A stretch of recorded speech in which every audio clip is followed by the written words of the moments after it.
mutilation sexuelle, le pillage de nos matières premières. Mais le rapport Mapping, rédigé par un panel d'experts des Nations Unies, ne dénonce pas la cause. Et tant que la cause ne sera pas dénoncée, le conflit au Congo, les massacres et les viols ne prendront pas fin.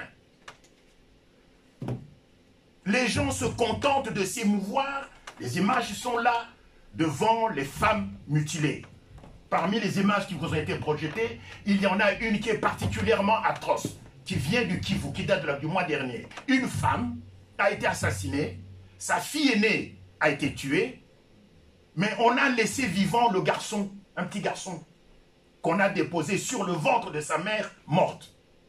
Si l'assassin avait tué les trois, la mère, la fille et le garçon, c'eût été un simple assassin.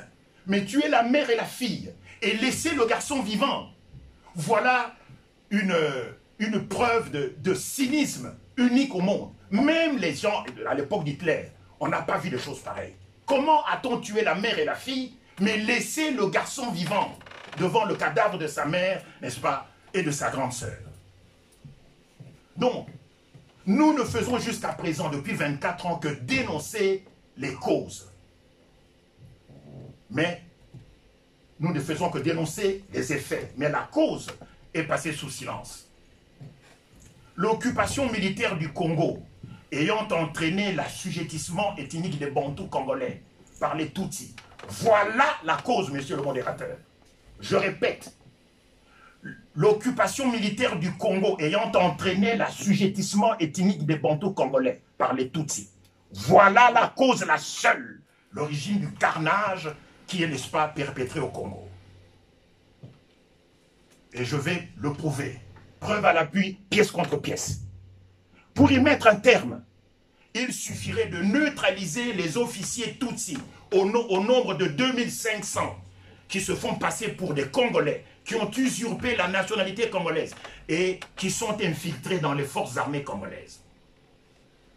Identifiez-les, et nous avons la liste. Neutralisez-les. Il suffira ensuite de les embarquer de gré ou de force dans le premier avion en partance pour Kigali. Dès l'instant où le train d'atterrissage de l'appareil aura quitté le sol congolais, aura quitté l'aéroport de Njili, l'occupation militaire du Congo prendra fin et avec elle toutes les conséquences funestes qu'elle a engendrées et que nous déplorons depuis 24 ans. Arrêtez de prendre les enfants du bon Dieu pour des canards sauvages.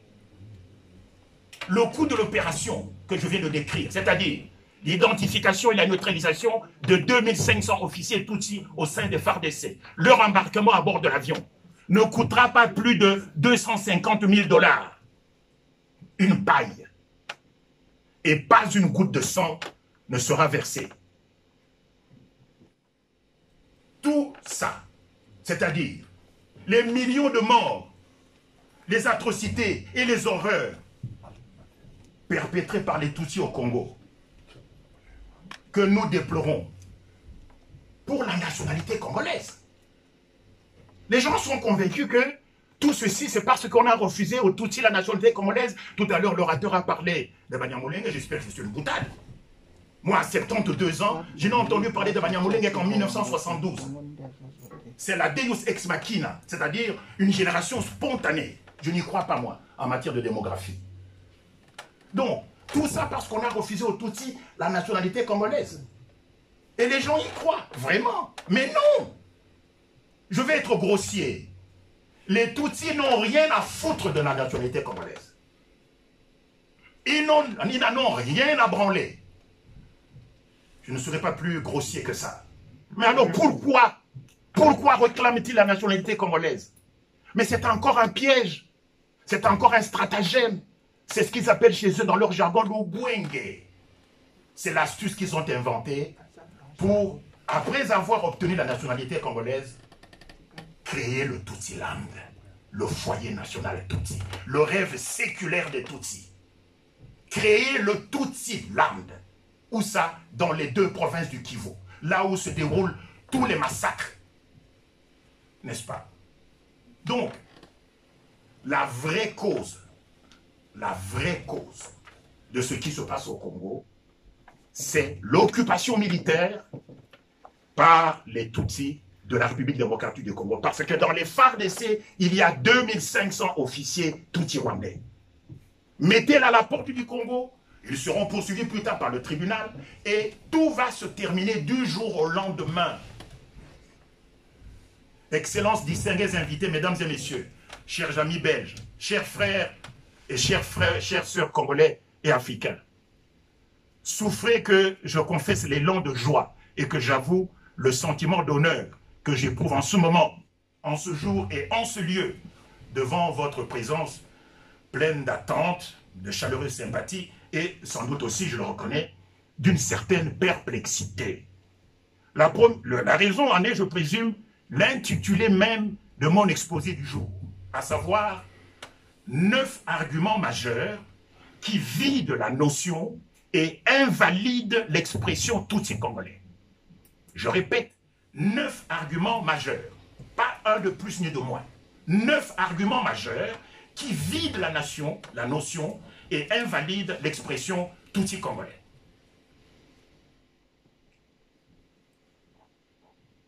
À certains d'entre vous, un tel libellé peut sembler sans doute péremptoire, prétentieux et même provocateur. J'assume. À d'autres, le même libellé peut paraître carrément inadmissible. J'assume de nouveau. À d'autres encore, l'intitulé de ma conférence risque de montrer que moi je prêche à des convertis. C'est-à-dire que j'annonce un aphorisme qu'ils connaissent déjà. Ils connaissent la vérité. De quelque côté qu'on l'examine, le sujet du jour prête visiblement à polémique et même à tragédie. Du reste, il a déjà fait couler et continue encore de faire couler des hectolitres de sang en République démocratique du Congo. Les images des atrocités qui ont été perpétrées au Congo, notamment des 2 provinces du Kivu, du sud et du nord, en particulier à Fizi-Baraka et sur les hauts plateaux d'Itombwe, se situent au-delà de l'horreur et de la bestialité. Nous vous les avons fait projeter, non pas par voyeurisme, mais pour que vous vous rendiez compte qu'il s'agit de faits réels, qu'il ne s'agit pas d'une théorie ou d'une invention ou d'une affabulation. La cause congolaise est à ce point orpheline que le monde entier joue à l'indifférence et se tait dans toutes les langues. La question des Tutsis revendiquant la nationalité congolaise figure à l'origine de la tragédie congolaise illustrée par ces documents atroces. Et vous le savez, il en existe encore de pire. La question de la nationalité congolaise des Tutsis se trouve à la racine de l'occupation militaire du Congo, cause fondamentale ayant engendré des effets terrifiants et dévastateurs, c'est-à-dire la domination politique, l'assujettissement ethnique des Bantous congolais par les Tutsis, les vagues de viols et de mutilations génitales, le génocide toujours en cours et dont le bilan dépasse déjà les 10 millions de morts, le pillage systématique des richesses minières congolaises et les menaces avérées de balkanisation du Congo. 5 effets majeurs pour une cause majeure. Je suis bien conscient du risque que je prends en ce moment en disant cela, mais j'assume. La conférence du jour est censée, selon mon entendement, susciter des vagues de passion et soulever un flot d'émotions. Dans la foulée, elle pourrait même provoquer des réactions de critique et de désapprobation véhémentes, susceptibles de déboucher sur des insultes. Je suis prêt à répondre à toutes les questions, sauf aux injures, aux éventuels auteurs d'insultes à mon égard, de menaces, d'invectives ou d'intimidation. Je tiens à déclarer que je leur répondrai par un silence méprisant. Le thème de mon exposé, assurément, ne manque pas d'intérêt parce qu'il est de nature de laisser personne indifférente. À ce stade, c'est le moins que je puisse dire. Je tiens néanmoins à vous affirmer une seule certitude, à savoir que je traiterai ce sujet du jour avec toute la rigueur professionnelle du journaliste que je fus et du spécialiste en communication politique que je suis désormais, mais aussi avec toute l'honnêteté intellectuelle dont je suis capable, dans les limites, bien entendu, de mes connaissances et de mon intégrité morale. Je peux donc comprendre que vous ayez accepté, en me faisant l'insigne honneur de daigner venir nous écouter, de distraire cette journée de samedi, généralement vouée au repos et au divertissement, après une semaine de travail stressante et fatigante par ces temps de pandémie de Covid-19. C'est pourquoi je vous sais infiniment gré à chacune et à chacun d'entre vous.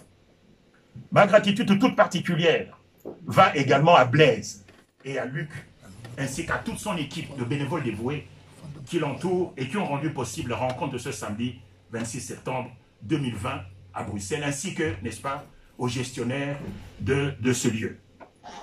Excellences, distingués invités, mesdames et messieurs, chers amis belges, chères sœurs, chers frères africains et congolais.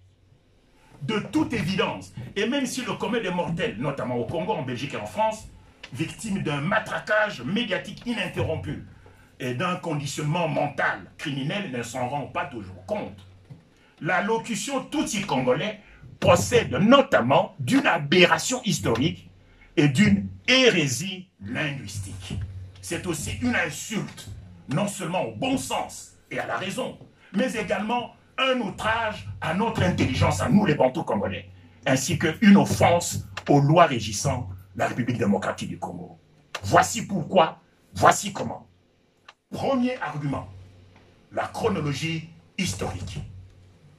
La création du Rwanda en tant qu'État est de loin antérieure à celle du Congo. Cet argument d'antériorité, le premier, est indiscutable et pourtant il est souvent passé sous silence. D'après les historiens, Gihanga Ier, premier roi, empereur ou Mwami du Rwanda, aurait régné à la fin du XIe siècle déjà, vers les années 1091. Et Gihanga Ier était un Mwami Hutu. Ce serait lui, Gihanga Ier, le véritable fondateur de la nation rwandaise qui va se structurer progressivement à partir d'une vingtaine d'entités claniques exclusivement Hutu, fonctionnant sur base d'un système patrilinéaire pour finalement donner naissance à une organisation étatique 300 ans plus tard. Le processus de création de l'État du Rwanda s'acheva entre la fin du XIVe siècle et le début du XVe, sous les règnes de la dynastie de trois Bami, de trois rois, tous exclusivement Tutsi, qui portèrent le nom de Ndaïro. Il s'agit de Ndaïro Ier, qui régna jusque vers l'an 1386, vint ensuite son successeur, Ndaïro Ndoba, qui mourut vers l'an 1410. Le dernier des trois s'appela Ndaïro Samembe, qui laissa le trône royal vers l'an 1434. Date contre date, nom contre nom, événement contre événement. On suppose que c'est ce Ndaïro Samembe qui fut l'avant-dernier des Bami Hutu à s'être assis sur le trône du Rwanda. Puis vint le règne de Nsoro Samukongo, censé être le tout dernier roi Hutu au Rwanda et qui mourut en 1458. Après lui, tous les autres rois furent des Tutsis que les Hutus, dans leur générosité et dans leur hospitalité, mais aussi dans leur naïveté, avaient commis l'erreur mortelle d'accueillir chez eux sans se douter que leurs hôtes allaient rapidement se retourner contre eux, confisquer le pouvoir politique, prendre le monopole de l'armée et instaurer une monarchie féodale d'une extrême cruauté à l'encontre de leurs bienfaiteurs Hutus. Le premier roi Tutsi fut à coup sûr le Mwami Tutsi dénommé Ruganzu Ier Bwimba. Il mourut en 1482. Pour les Hutus, ce fut le début d'une nuit crépusculaire qui dura 500 ans. De fait, la succession des rois Tutsi au Rwanda prit fin avec le dernier d'entre eux, près de 5 siècles plus tard, avec le Mwami Kigeri V, Ndaïndou-Roi, détrôné fin janvier 1961, exactement le 28 janvier 1861, avec l'abolition de la monarchie féodale et sa mort en exil aux États-Unis le 16 octobre 2016, à l'âge de 80 ans, il y a 4 ans. L'histoire nous rattrape. Que s'est-il donc passé pour que les Hutus se retrouvent gémissant sous le joug d'étrangers à qui ils avaient offert l'hospitalité? Cette question posée aux Hutus se posera bientôt pour les Congolais. Elle se pose déjà pour les Congolais. Approximativement un siècle après l'érection du Rwanda en État, c'est-à-dire au XVe siècle, des hordes de pasteurs nomades nilotiques descendus depuis le haut plateau d'Abyssinie et d'Éthiopie, poussant leurs troupeaux de vaches devant eux, se présentent aux portes des pays des Grands Lacs, en franchirent les frontières et foulèrent le sol de l'Ouganda, du Rwanda et du Burundi. Ce sont les ancêtres des Tutsis d'aujourd'hui. À la recherche de verts pâturages pour leurs troupeaux de vaches, vous savez, ces vaches de race aiguë, aux cornes recourbées en demi-lune, ces étrangers marchaient derrière des bêtes jusqu'alors inconnues par les bannis et les populations autochtones Hutus, qui les regardaient avec envie, avec effroi et avec admiration. De leur côté, les nouveaux arrivants furent frappés par le sol fertile des nouveaux territoires où leurs vaches les avaient conduits. L'herbe qui y poussait pendant toute l'année était verte, tendre et abondante, enrichie qu'elle était, n'est-ce pas, par la cendre crachée par les volcans Nyiragongo et Nyamulagira, toujours en éruption jusqu'à nos jours. L'idéal donc pour leur troupeau de bovidés. De peuples pratiquant le nomadisme et la transhumance, les Tutsis décidèrent alors de ne plus chercher ailleurs et de se fixer en Ouganda, au Rwanda, au Burundi et de s'y sédentariser. Pour les Hutus et le roi qui leur avait offert l'hospitalité, commencèrent alors plus de 4 siècles d'horreur. Un demi-siècle à peine après avoir accueilli en frères les pasteurs nomades Tutsis, les Hutus et leur roi se retrouvèrent simplement réduits à l'état de serfs et de vassaux par leurs hôtes. Devant la générosité naïve et l'ignorance des rois Hutus, les Tutsis conçurent en effet le funeste dessein de les assujettir en s'assurant le contrôle de l'armée, en s'emparant du pouvoir politique ainsi que des terres. Moins d'un demi-siècle après leur arrivée au Rwanda, ils avaient atteint leur objectif. À partir de la fin du XVe siècle et le début du XVIe siècle, les Tutsis, devenus les suzerains des Hutus, formant la classe dominante d'une monarchie féodale aux méthodes cruelles, ayant vassalisé ceux qui leur avaient offert des pâturages pour leurs troupeaux de vaches, se mirent à se comporter en tyrans sanguinaires et en satrapes impitoyables. De la moitié du XVe siècle jusqu'à la proclamation de la République du Rwanda et l'abolition de la monarchie le 28 janvier 1961, les Tutsis, bien que minoritaires, et leurs rois imposèrent sur les Hutus un régime féodal basé sur la ségrégation et le terrorisme ethnique. Pour assurer la pérennité de la monarchie féodale mise en place par le roi, ils recoururent à des massacres de masse, à des meurtres ciblés et à des empoisonnements. Tiens, on se croirait au Congo, déjà. Leurs méthodes sont désormais en effet connues. Dès leur arrivée au Rwanda, en vue de s'emparer du pouvoir et d'imposer leur juk ethnique sur les Hutus, les pasteurs nomades descendus d'Abyssinie entreprirent avec ruse, tout en douceur, des manœuvres d'infiltration des institutions traditionnelles Hutus et de leurs dirigeants. Pour y parvenir, ils ne reculèrent devant aucune abjection. Ils eurent en outre recours à leurs filles, qui devinrent tantôt des épouses, tantôt des maîtresses dociles, obéissantes et soumises des dirigeants Hutus. J'en parle d'expérience. Ayant travaillé pendant 35 ans sous Mobutu, 32 ans, tous les dirigeants à l'époque, les ministres, les ambassadeurs, les PDG, n'est-ce pas, et les gouverneurs de province, ceux que j'ai connus avaient tous, sans exception, des maîtresses Tutsis. À dire vrai, l'agent féminine Tutsi opéra à l'époque, comme de nos jours d'ailleurs, en qualité d'officier de renseignement pour la défense de la cause de leur ethnie. Dans chaque Tutsi, depuis le berceau, quel que soit son âge, son sexe, son état civil, y compris dans le cas de mariage avec d'autres races, quelle que soit sa profession et le lieu de sa naissance, dans chaque Tutsi sommeille un activiste ethnique prêt à tout pour défendre les intérêts de sa communauté. Même Wikipédia a été infiltré par les Tutsis. On peut y lire notamment, sur le thème du génocide rwandais d'avril 1994, des textes vraiment amusants à force d'être grossiers et grotesques, manifestement inspirés et écrits, postés par des zélateurs Tutsis. De son côté, Microsoft n'a pas été épargné. La société de Bill Gates a en effet édité une encyclopédie dénommée Encarta. Allez voir sur Google, pièce par pièce, preuve contre preuve. Allez voir sur Google, tapez Encarta. Vous y lirez des choses à vous faire hurler, tellement que c'est lamentable, tellement que c'est farci de mensonges et hontés, de falsifications provocantes et de grossières manipulations. On y lit notamment que 48% de la population congolaise est d'origine Tutsi. 48%. Et c'est passé. Disposant d'une expérience séculaire en matière d'infiltration, affichant dans ce domaine une capacité et une audace à toute épreuve, les agents Tutsis sont à l'œuvre de nos jours et opèrent dans la plupart des institutions nationales des pays occidentaux, ainsi que dans toutes les organisations internationales, y compris ici en Belgique. Ils sévissent incognito dans les services sociaux, dans les hôtels, dans les médias, les cabinets de certaines professions libérales et dans les ONG. Ils sont aussi présents ici en Belgique, notamment au musée de Tervuren.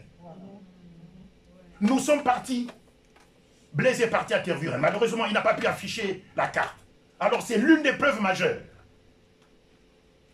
Il existe une carte ethnographique de l'État indépendant du Congo, dont je parlerai tout à l'heure, datant de 1900, il y a 120 ans. S'il vous plaît, est-ce que vous pouvez afficher la carte de 1900 de l'État indépendant du Congo? Sur cette carte ne figure pas le nom d'un seul Mohamed Tutsi, pas un seul. Cette carte date de 1900, pas celle-là. Celle-là, c'est une fausse carte. Et vous allez voir que les deux cartes se ressemblent. Celle qui est affichée, c'est la bonne carte, qui date de 1900. Aucun nom de Mohamed Tutsi n'y figure. La mauvaise carte... Oui, mais ça ne fait rien. Il va me voir tout à l'heure. La mauvaise carte, c'est celle que tient Blaise. Et vous avez vu la ressemblance entre les deux. Cette carte que tient Blaise date de 2005. De 2005. L'autre qui est affichée à l'écran date de 1900. Donc il y a 120 ans. Celle de Blaise contient des noms tout dessus, alors que celle de 1900 n'y contient pas. Encore une preuve de leur mensonge et de leur bouillie. C'est ainsi que le Rwanda, parmi un autre mensonge, n'est-ce pas, devenu anglophone sous le régime de Paul Kagame, a tout de même réussi à placer une Tutsi rwandaise à la personne de Mme Louise Mushikwabo à la tête de la francophonie. Et cela n'a étonné personne. Comment une Tutsi peut devenir la patronne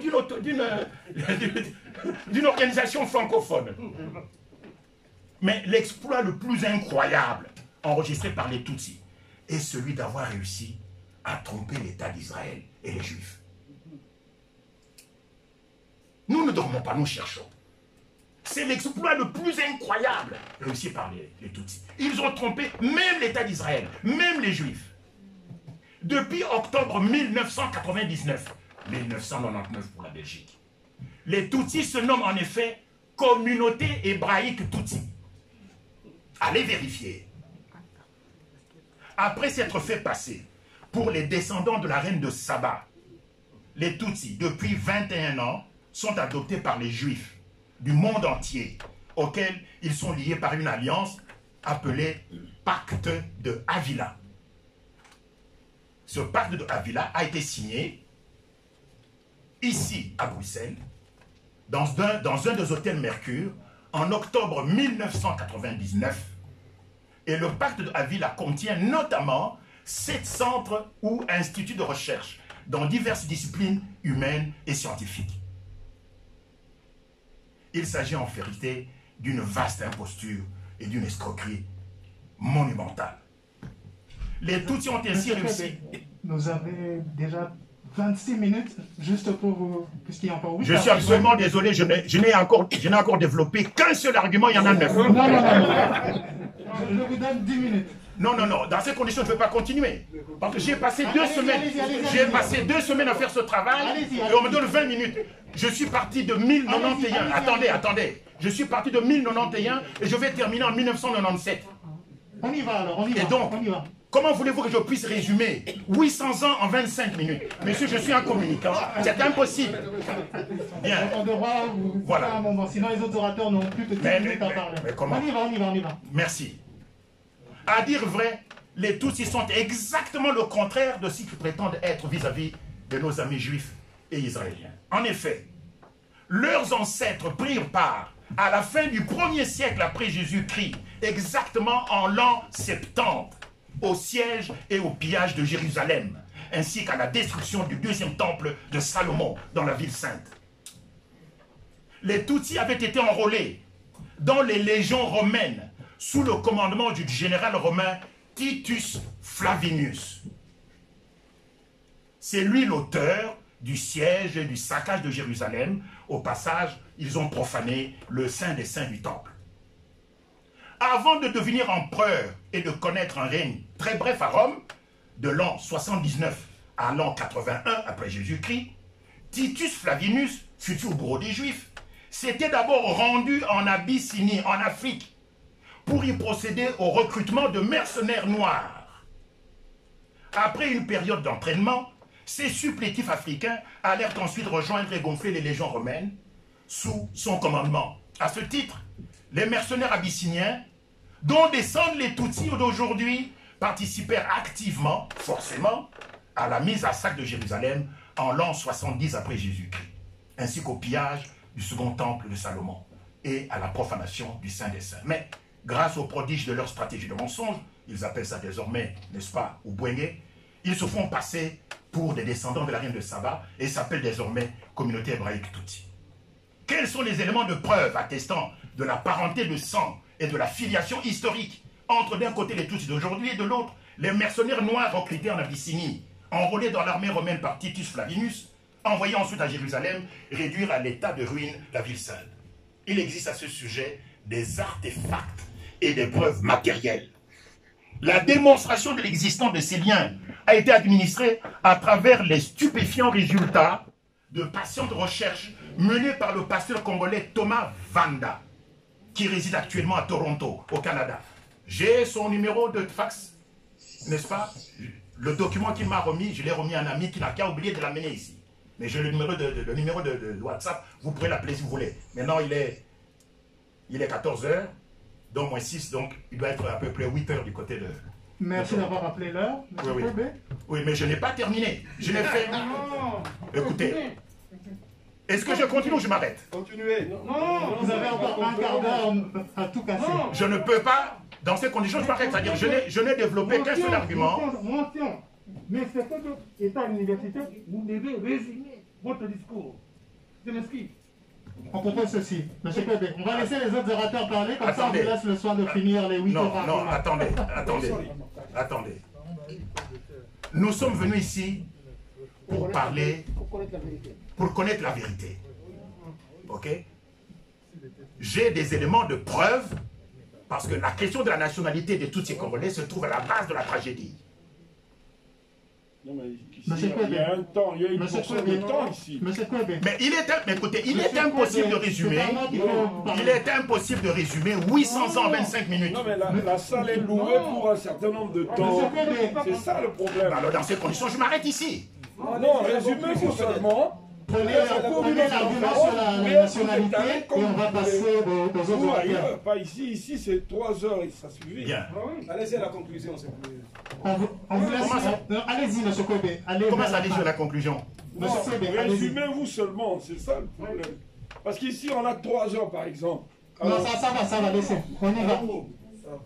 30 minutes. Monsieur Kobe, continuez. La conclusion ne laissez pas. Le débat est dirigé par qui? Donc, Monsieur Kobe, à l'heure... s'il vous plaît, Attendez, à la mort... Monsieur Kobe, vous avez encore 5 minutes pour dire quelque chose. Si je n'ai que 5 minutes, je ne parle plus. C'est impossible. Alors, si je n'ai que 5 minutes, je m'en vais, je sors. Non, vous allez... Mais évidemment, c'est impossible. Matériellement, c'est impossible. Monsieur Kobe, vous voulez reprendre votre place? On va vous redonner la parole. Je ne reprendrai plus la parole. On va s'arranger. Non. C'est impossible que je reprenne la parole. Donc, je m'arrête, je ne parle plus. D'accord, on va reprendre après. Non, je ne reparlerai plus. Ça va. Monsieur... Il reste 8 arguments que je ne peux pas développer. Monsieur Yango, je vais vous demander de prendre la parole. Parce que le résumé 800 ans. Il n'y a rien contre vous, M. Kobe, c'est pour que tout le monde puisse s'exprimer.